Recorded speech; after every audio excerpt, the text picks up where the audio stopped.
मुझे समझ में आया कि वो लोग जो वोट लेकर ऐवानों में आते हैं, वो वज़ीर आज़म भी बनते हैं, वो मेंबर असेंबली भी बनते हैं, वो वज़रा भी बनते हैं, लेकिन वो काम नहीं कर पाते जो नेमतुल्लाह ज़हीर ने किया। वो लोग जो जिनके हाथ नहीं है, जिनके पाँव नहीं है, नेमतुल्लाह ज़हीर उनका बाजू बना, उनका हाथ बना, उनका कफ़ील बना। तो ये बहुत बड़ा काम है। इंसानियत की खिदमत से बड़ा कोई काम नहीं होता इस दुनिया में।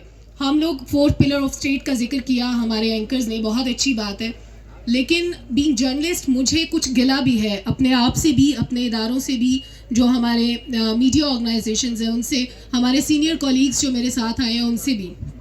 हमने कभी हक अदा नहीं किया। बलूचिस्तान के मसाइल पे बात होती है, वसाइल को प्रमोट क्यों नहीं करते? बलूचिस्तान के अंदर बहुत पोटेंशियल है। यहाँ पे जो स्टूडेंट्स बैठे हुए हैं, बहुत सारी पढ़ी लिखी एक लॉट जो आ रही है, उनके लिए जॉब अपॉर्चुनिटीज़ क्रिएट करनी चाहिए। हमारे वो लोग जो इस पोटेंशियल के बारे में जानते हैं, जिनको पता है कि बलूचिस्तान के अंदर क्या क्या ख़जाने मौजूद हैं, उनको एक्सप्लोर करने के लिए रास्ते बनाएं, उनके लिए एक्सपर्ट्स को बिठाएं, उन पे डिबेट्स होनी चाहिए। पूरे पाकिस्तान के अंदर बलूचिस्तान कहीं गुम सा हो जाता है। अगर सिर्फ कोयटा की बात होती है तो Quetta is not entire Balochistan. Balochistan के और भी सूबे हैं, बलूचिस्तान के और भी शहर हैं, उन पे भी बात होनी चाहिए। सो बलूचिस्तान अभी जो सेंसस हुआ है उसके अकॉर्डिंग जब इलेक्शंस होंगे इंशाल्लाह, तो डेफिनेटली बलूचिस्तान के लिए 7-8 सीट्स उसमें ऐड होंगी। तो उम्मीद करती हूँ मैं कि अब जो लोग ऐवानों में आएंगे वो बलूचिस्तान के हुकूक की बात करेंगे।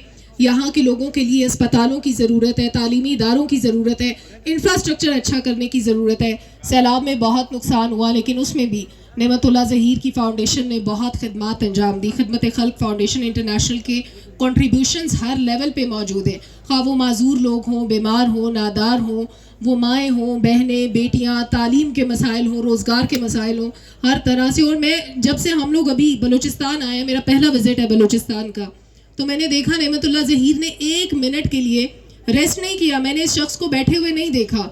मैंने इतना एक्टिव और ब्रिलियंट आदमी कभी नहीं देखा जो सिर्फ दूसरों के काम के लिए भाग दौड़ कर रहे हैं 2 दिन से। मैं कोशिश करती हूँ कि मैं अपने बाकी कोलीग्स को भी मौका दूँ कि वो आए और ख्यालात का इजहार करें, क्योंकि डॉक्टर साहब मेरी तरफ देख रहे हैं तो मुझे लगता है कि मेरे 3 मिनट ओवर हो चुके हैं। बहुत शुक्रिया बलूचिस्तान वालों का, जो मोहब्बत मिली, जो प्यार मिला, ये हमेशा साथ रहेगा। और नेमतुल्लाह ज़हीर के लिए बहुत सारी दुआएं। और वो लोग जो इस वक्त मुझे देख रहे हैं, सुन रहे हैं और कुछ नहीं कर सकते, एटलीस्ट KKFI को सपोर्ट करें। उसके लिए छोटा सा कंट्रीब्यूशन भी बहुत होगा। और यहाँ पर जो हमारी बहनें, बेटियाँ मौजूद हैं, माएँ मौजूद हैं, वो अगर इतना कर सकती हैं कि बलूचिस्तान के किसी छोटे से कस्बे में जाके सिर्फ 5 बच्चों की तालीम का कोई इंतज़ाम कर दे, तो ये भी बहुत बड़ा कंट्रीब्यूशन होगा। अगर इनिशियल एजुकेशन के लिए भी एक छोटा सा स्टेप लें तो बहुत बड़ा कंट्रीब्यूशन होगा। पानी के मसाइल, हेल्थ के मसाइल, ये भी आहिस्ता आहिस्ता रिजॉल्व होते रहेंगे, लेकिन उसके लिए ज़ाहिर है हमें पॉलिटिकल विल भी चाहिए, उसके बगैर कुछ भी मुमकिन नहीं है। बहुत शुक्रिया आप सबका। सर नेमतुल्लाह ज़हीर साहब के लिए भरपूर तालियां।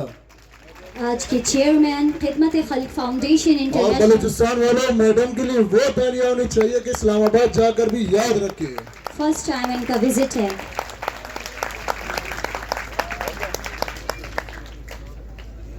Thank you so much ma'am. Thank you so much ma'am. कि मैक्सिमम बात उर्दू में करें ताकि इस्लामाबाद वालों को समझ आए। इस्लामाबाद वाले तो स्पीकर्स ही हैं।